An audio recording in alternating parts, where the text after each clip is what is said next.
Good night. Good night. Yeah, that's what we're talking about. Good night, beautiful people of Barbados. When the roll is called up yonder, Santia Bradshaw will be there. Are you ready? Well, I am ready, and I know that the Barbados Labour Party family is ready. And I come here tonight to tell you that we are here to have the people of Christchurch. We have the people of Christchurch's backs. We want you to understand that when the Democratic Labour Party inflicted hardship on the people of this country with the 8% tax, the Barbados Labour Party marched against this administration. And they marched in protest because they understood the hardship that the people of this country were facing. We come here tonight because we understood the hardship when we mounted a platform to march against the municipal solid waste tax. Y'all remember that? Across the length and breadth of this country, people experience a hardship like never before. But this administration decided to inflict even greater hardship against the people of this country. And the Barbados Labour Party did not back off. The Barbados Labour Party came out, walked across the length and breadth of Barbados, and took to the streets in protest to deliver a message to the Honourable Prime Minister of this country. It doesn't matter that he didn't respond to us, because that is par for the course. We have come to be accustomed to the Prime Minister not responding. But what it showed the people of this country is that the power of the people is greater than the people in power. And that your power does not only come when an election is called every 5 years, but your power emanates from you taking to the streets in opposition to the oppression of an administration that should not only know better, but should also do better. But we did not stop there as a Barbados Labour Party. Our leader also took to the streets with us in March of last year, in a march of disgust, again in protest against the Democratic Labour Party administration policies. Because when this administration could decide that after making it appear to the people of this country that they were in solidarity with them by reducing their salary, and then they would seek to restore their salary before the policies that they had inflicted on the people of this country could work, the Barbados Labour Party told you we would not be a part of that. And we took to the streets in solidarity. Over 20,000 Barbadians. Over 20,000 Barbadians. All of you here, and I'm sure many others who are watching online, took to the streets to send a message to this administration, regardless of your race, regardless of your class, regardless of whether you were from the unions, regardless of whether you were children, it did not matter. You took to the streets to send a message to this administration that the hardship that you were facing, you had simply had enough. And many people were critical of the Barbados Labour Party. This current administration wants to tell you that we are hungry for power. They don't like to believe that we believe that representation is what we are here to do. They don't want you to believe that we are a Barbados Labour Party that cares for the people. And tonight, as we mount this platform, we don't do so for any other reason than to let the people of Christchurch know that we have their back. Because whether we come in our individual capacity or we come in our collective capacity, we are Barbadians first and foremost, not Barbados Labour Party members. I live in the constituency of Christchurch.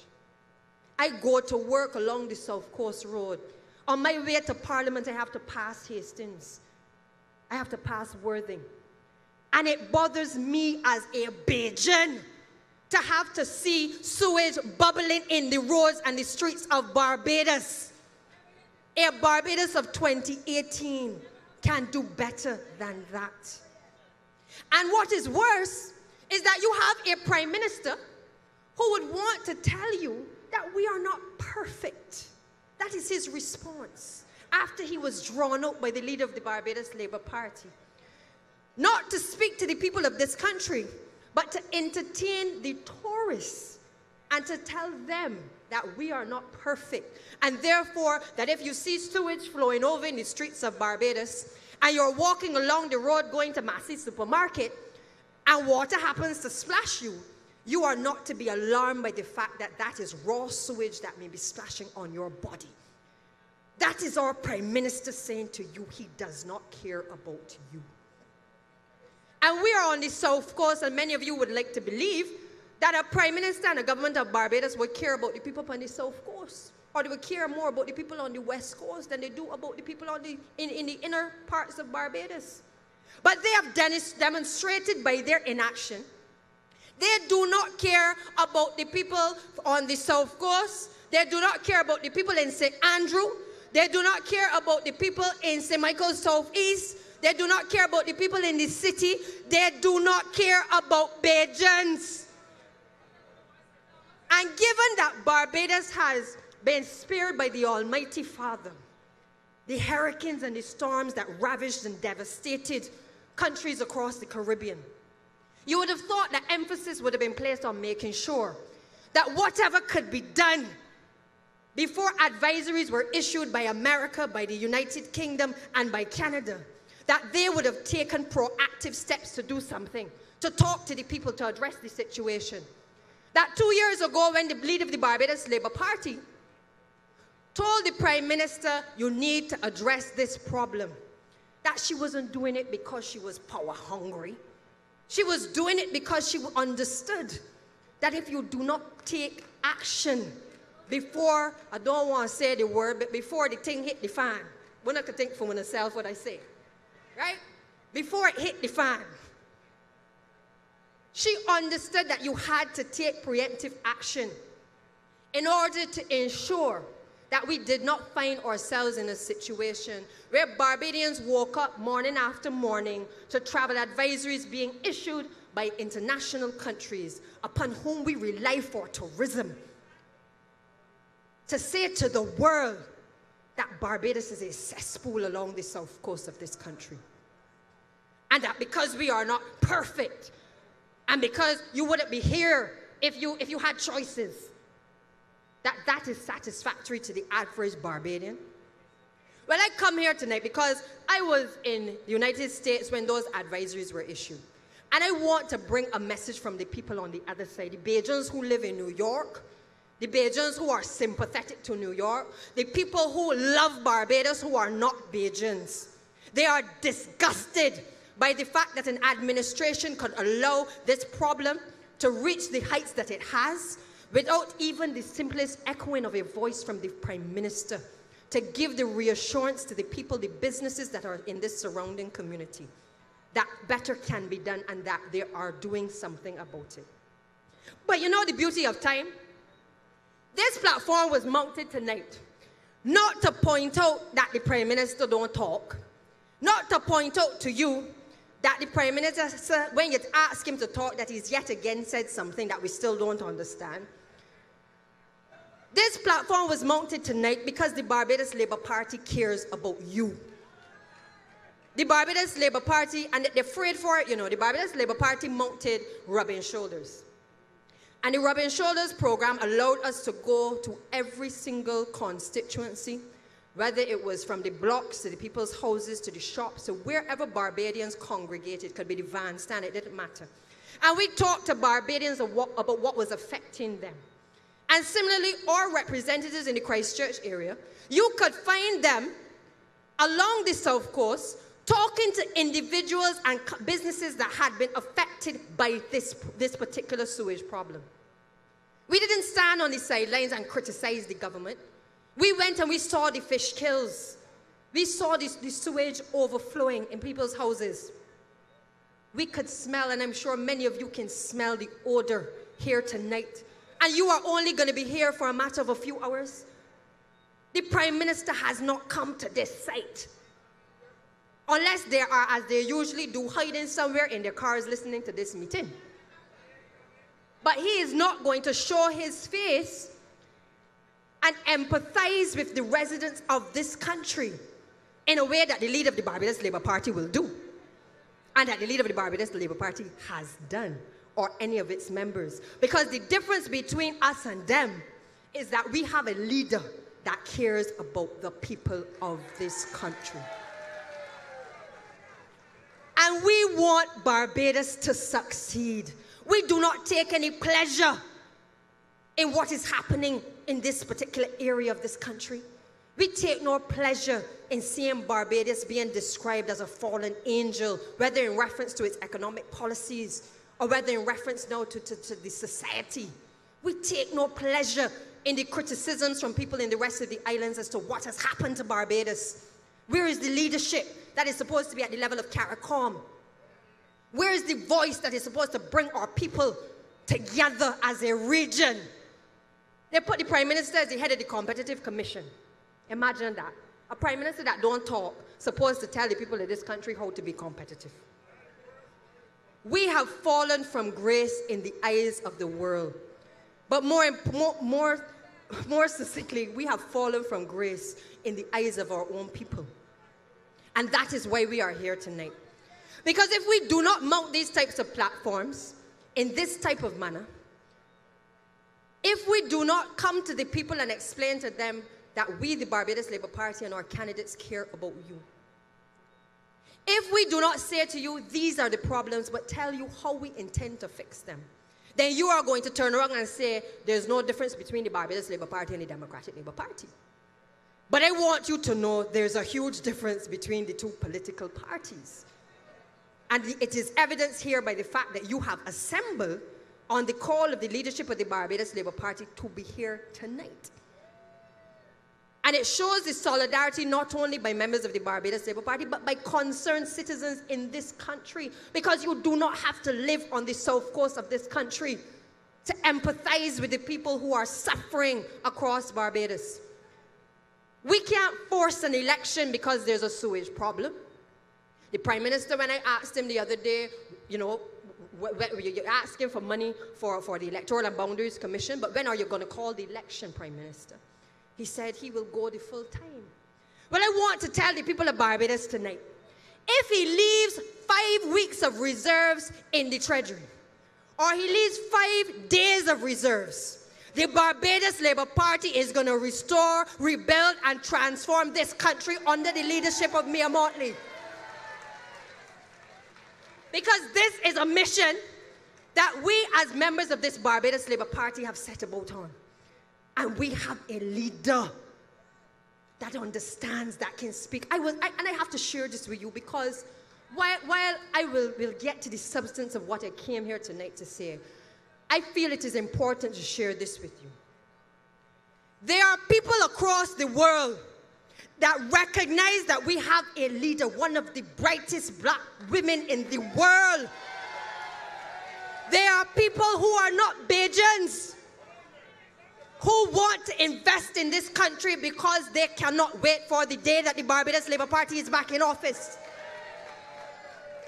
There are people that are friends of Barbados that want to bring Barbados back to its glory where we punch above our weight. But we will not be able to do it with Frundell Stewart. We will not be able to do it with the Christchurch members of Parliament that are sitting there. We cannot do it with ministers of government. Can you imagine ministers of government and they cannot say to their Prime Minister, Prime Minister, my people are hurting on the South Coast. I know that I have a leader that I would not have to tell if the people in St. Michael's Southeast were suffering. I know I have a leader that I would not have to tell that the people in the city were suffering. I would not have to tell her that the people in St. Philip were suffering. Because in our leader, we have a leader that knows that people are suffering and knows what has to be done. And it pains me that we find ourselves at a juncture in our history where, as a child, I grew up believing in governance and representation. The halls of Parliament was a sacred place. People listened to parliamentary debate. People were engaged. The public gallery was full. People didn't talk about who people were sleeping with.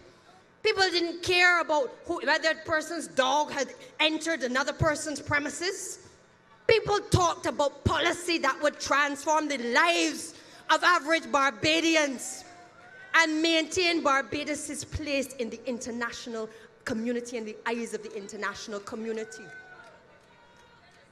But as the leader of opposition business and the youngest member of parliament, it hurts me to know that the place that I have looked up to my entire life and that I have come to public service to be able to transform and to help my people from the smallest child to the oldest person, that I now find myself in a parliament, and I'm not going to call it poor Reiki because we don't know it poor Reiki.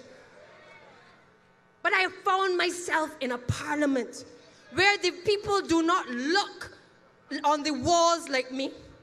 The people who sit across the floor from me look like me. But the oppressive policies that they impose on my people make me have to say to myself, we have to get rid of them. You cannot educate a people and ask us to be fools.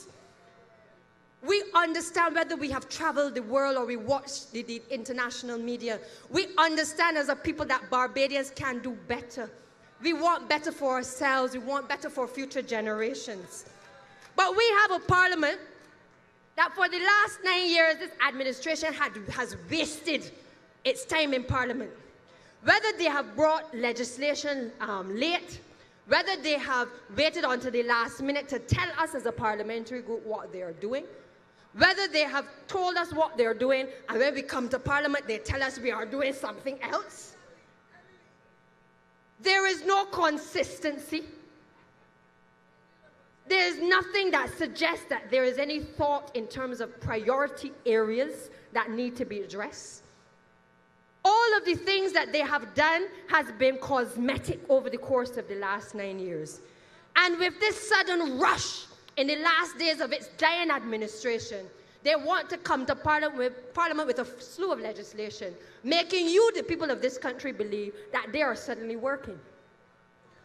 Well, I'm here tonight to tell you they are not working, because I know many of you have tuned out of listening to parliamentary debates. But they are not working. Trying to bring breathalyzer legislation, but you don't have the breathalyzers. You have not budgeted for the breathalyzers. It doesn't take away from the fact that we agree that we need to have legislation that protects our motorists driving on the road. But you can't put the cart before the horse. As a child, that's what my grandmother used to say, you cannot put the cart before the horse. So you do not introduce things and then have to figure out after the fact, wait, how are we going to implement this? It is the same thing they did to the people of this country in 2008 when they told the people who were living in housing units across this country that if you had been in the house for more than 20 years, that you would be able to own the unit in which you were living. They fooled you. Because many of you know that today, you still don't have the title deeds. You have house fires taking place because the electrical has not been addressed in the units. You have the fact that sewage is overflowing in the housing areas because the wells have not been cleaned because the National Housing Corporation does not have the money and the resources to clean them. But what you have is an administration that will tell you that you're going to get your title deeds soon. Well, how much longer must the people of this country wait to own a piece of this rock? It is only a matter of months left. But I assure you that the Barbados Labour Party understands what it has to do. Because when we started the program to empower people to own their own homes, we didn't rush to do it to win an election. We understood that there had to be a phased approach because we knew that legislation was necessary to recognize that a number of those units had to be treated like the condominium complexes. We understood that because we got bright people in our party, you know. Our people in fly-by-night people who never expected to be where they were. I want y'all to understand that. We got hard-working people. And perhaps the benefit of being in opposition is that we have learned what the issues are and what the issues are that need to be corrected. We are not coming to government believing that we got to wash the money to spend and to figure out how many contractors we're going to give money to and how much people we're going to promise money to. We understand that we come to public life at a time when we must transform the Barbados economy and society. We understand that we have almost as great a journey to make as Errol Barra did, as Tom Adams did, as Grantley Adams did. And we are only going to be able to make that journey with you. We understand that this is a time when we need legislation to be in place to prevent corruption in high and low places. We understand it sufficiently that we would have supported the fact that there needed to be legislation in place to prevent corruption. There are only two leaders in this country coming out of the bosom of the Barbados Labour Party who have ever declared their assets. The former Prime Minister Owen Seymour Arthur and Mia Amor Montley, political leader of the Barbados Labour Party. What does that tell you, Barbados? We are different from them. But I will go further. We are not waiting for the elections to be called. We are not waiting to tell you we are going to pass the legislation. The Barbados Labour Party has already presented to the people of this country draft corruption legislation, anti-corruption legislation, where for the first time, the people of this country get to comment on the legislation, because that is how you engage people. That is how you go about to have a participatory democracy. You don't pass legislation in the dead of the night. You don't claim that you can rely on legislation from 1929 that is almost 80 years old. That is what the Prime Minister, after endorsing the legislation in 2012 when it came through the House of Parliament, comes back in 2017 and says to you that, don't worry, we haven't proclaimed the prevention of corruption legislation. We have 1929 legislation on the statute book. That is the Democratic Labour Party here. The same Democratic Labour Party that under Prime Minister Thompson came to office telling you about transparency, accountability, and good governance in public life. This is the same Democratic Labour Party that when you check the 1929 legislation, it is 6 pages long.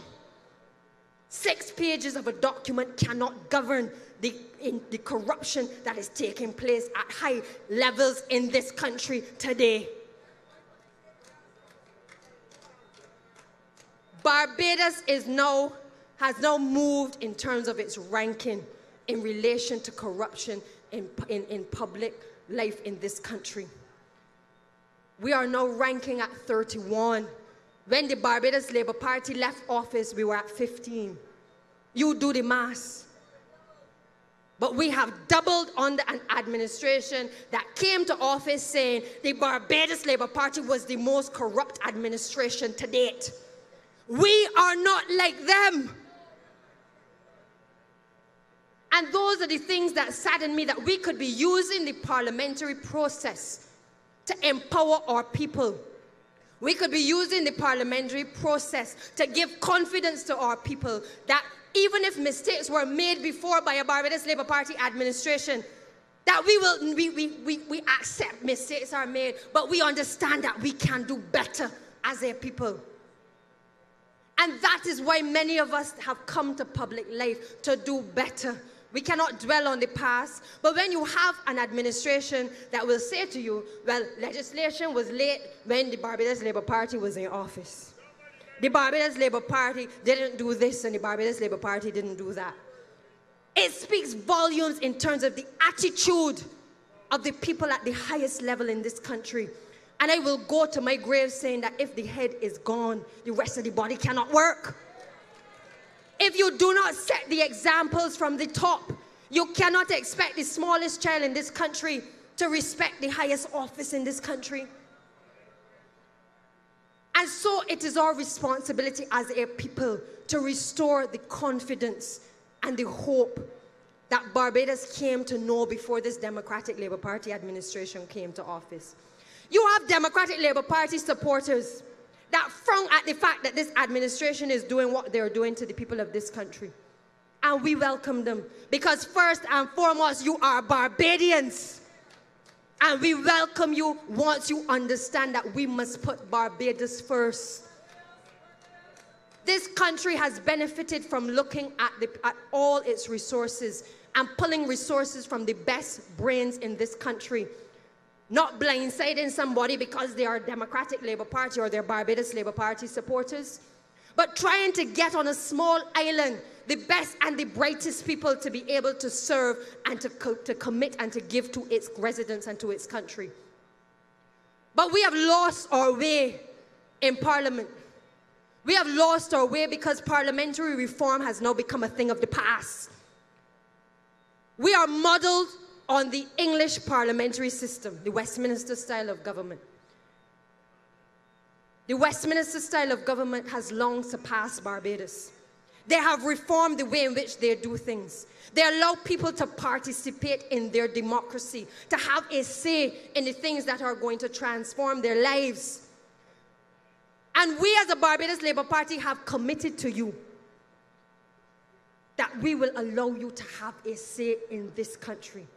That we will not have a sewage problem where we ignore the problem. We will not have problems emanating across this country where we do not find a way to fix them, where we do not find a way to engage you. But we want the people of this country to understand that your voice must not only be heard at an election.